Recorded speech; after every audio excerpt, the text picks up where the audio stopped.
We don't know for sure what goes on inside the walls of the Montecito mansion, but we do know that the conditions are just perfect to allow for laziness, whinging, and entitlement to thrive. In today's rather amusing journey, we'll delve into the numerous reasons why this week Harry and Meghan have received a tirade of truth bombs coming in from every corner of the globe.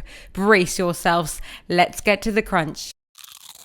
From coup to collapse, from triumph to trash, from game, set and match to fault. We could go on and on with that. This week has marked a milestone in the collapse of the Sussex brand. So to celebrate, we have compiled our favourite and most outrageous jibes aimed at the entitled ex-royals. Victim! Like, what's this girl, Meghan Markle? Seemed like a nice lady.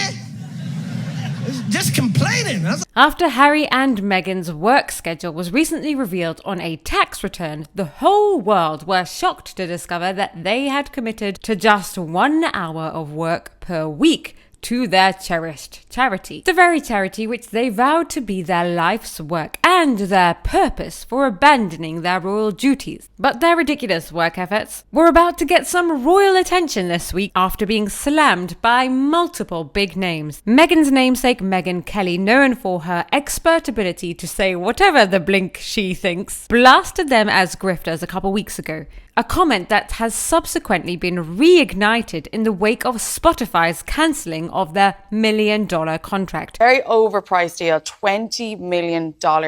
Due to a severe lack of effort and possibly talent. The term grifters was used once again to describe the couple by Bill Simmons, somewhat of a legend at Spotify, who joked about their lack of ability to create any interesting content. Referring to her podcast Archetypes, he stated, "And the Meghan and Harry leave Spotify negotiation.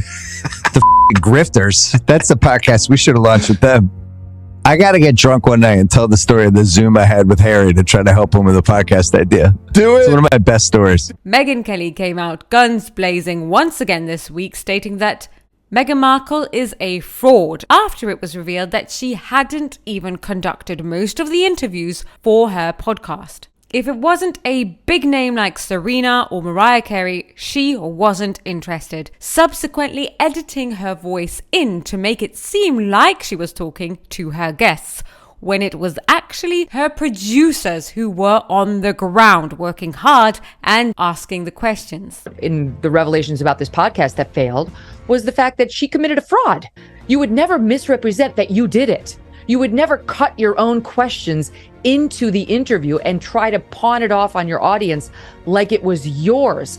That's grossly unethical. We don't often hear big names coming forward like this, slamming such prominent figures as Harry and Meghan, for fear of backlash from their supporters or for fear of ruining any future opportunities to work with them. But with these two, it is clear as day that there is no longer any fear of speaking out against them, as working with them would be reductive. Jeremy Zimmer, who is the CEO of United Talent Agency, also spoke out against the couple's talent. He is the authority on talent. He is a talent-seeking expert. He could probably smell it from a mile away. Therefore, he can also recognize a lost cause when it comes to his industry. He stated, "Turns out Meghan Markle was not a great audio talent, or necessarily any kind of talent. And you know, just because you're famous doesn't make you great at something." Once again, it's also very unusual for a representative of the talent industry to come forward and critique a working professional. This tells me that they know Meghan is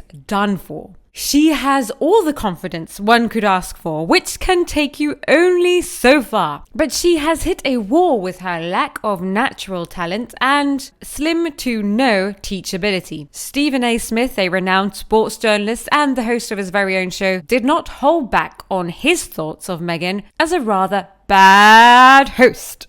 And then if you're an executive for Spotify and you doled out or you committed to doling out 20 million, because we don't know if they got the whole 20 million, and they only do 12 episodes, oh, that's a reason to be pissed.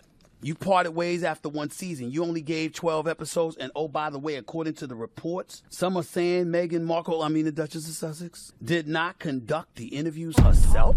People should expect the real me in this. And If you thought that was enough bad press for 1 week, you would be utterly wrong, because Kelly Osbourne then slammed Harry for his fixation on the trials and tribulations of his childhood, making the point that his life very well may have been challenging relatively to him.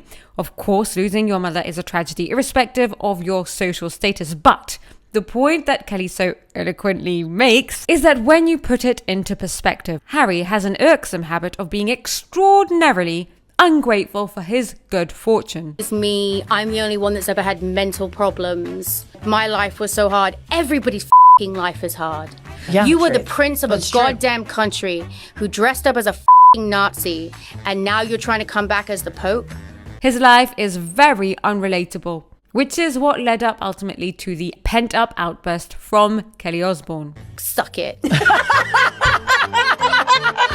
Taylor Swift swiftly dodged the archetype bullet after receiving a handwritten letter from the Duchess of Sussex, possibly in banana format, which she politely declined, not in person, but through one of her representatives, which must have been a blow to Meghan's ego. And one of our favourites in the fight against the Sussexes, Piers Morgan, came out this week thanking Meghan Markle whilst accepting an award for his new show, Piers Morgan Uncensored. Obviously aware that Meghan will see it and of course be seething at the thought of his subsequent success in the wake of her attempts to ruin him and his career, which she so very nearly succeeded at doing. This unstoppable tirade of home truths is casting a shadow over the Netflix deal. Rumours are flying that Netflix want out, and that would certainly leave the Sussexes in a dire situation. For all the brutal blows that the Sussexes have dealt the royal family, at a moment of such vulnerability when the late Queen Elizabeth was frail and mourning the loss of her husband, Prince Philip,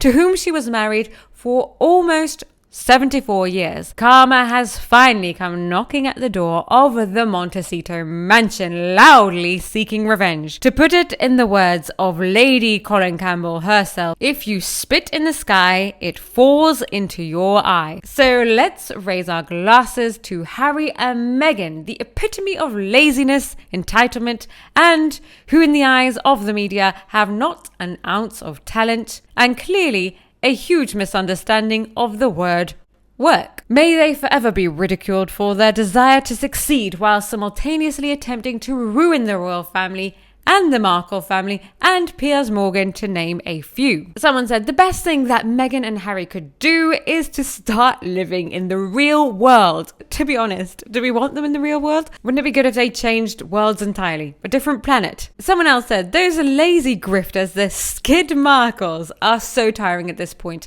Netflix got it wrong and South Park got it right. Well, we will see if they manage to wiggle their way out of this deal. And what do you think, honestly, the Sussexes will do if they don't have all that money coming in? They absolutely need it for the upkeep of their Montecito mansion. Rather than giving up their Montecito mansion because they literally do not have the funds to live in it anymore, they would probably choose to divorce and thus be forced to leave the mansion, as to not have the shame of being unable to fund their lifestyle. This has to be one of the most awful thoughts I can think of. I don't know if I can erase it from my mind or if it's now stuck in there forever. But someone said, Meghan can always resort to OnlyFans. Of course, there is the alleged rumours of the yacht incident, but who knows? Maybe if desperate times come, she will indeed resort to OnlyFans. I'm sorry to have put that into all of your minds. It has scarred my mind. Someone else said Piers Morgan actually earned and won his award. He didn't buy it like Meghan Markle did. Correct. Piers Morgan deserved that award. Meghan Markle, if anyone actually who is listening listened to the Archetypes podcast, you would understand that it was not at all worthy of an award, and the award that she received for that is an absolute joke. Nobody who was involved in the giving of that award could possibly have listened to that podcast, because it was awful. In fact, the only thing good about it was that it was quite comedic if you were watching it from the perspective of how bad it was, how many times Meghan managed to turn the conversation back to herself when she had the luxury of talking to some of the most interesting people on this planet.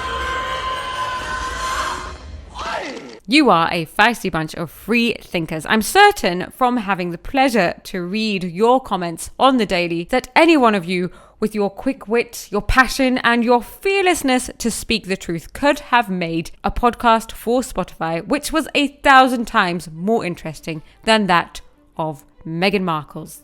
Thank you for keeping me entertained. If you happen to agree with the comments that have been thrown at the Sussexes this week, then give this video a like and subscribe to our channel to help our crown family blossom. See you down in the comments.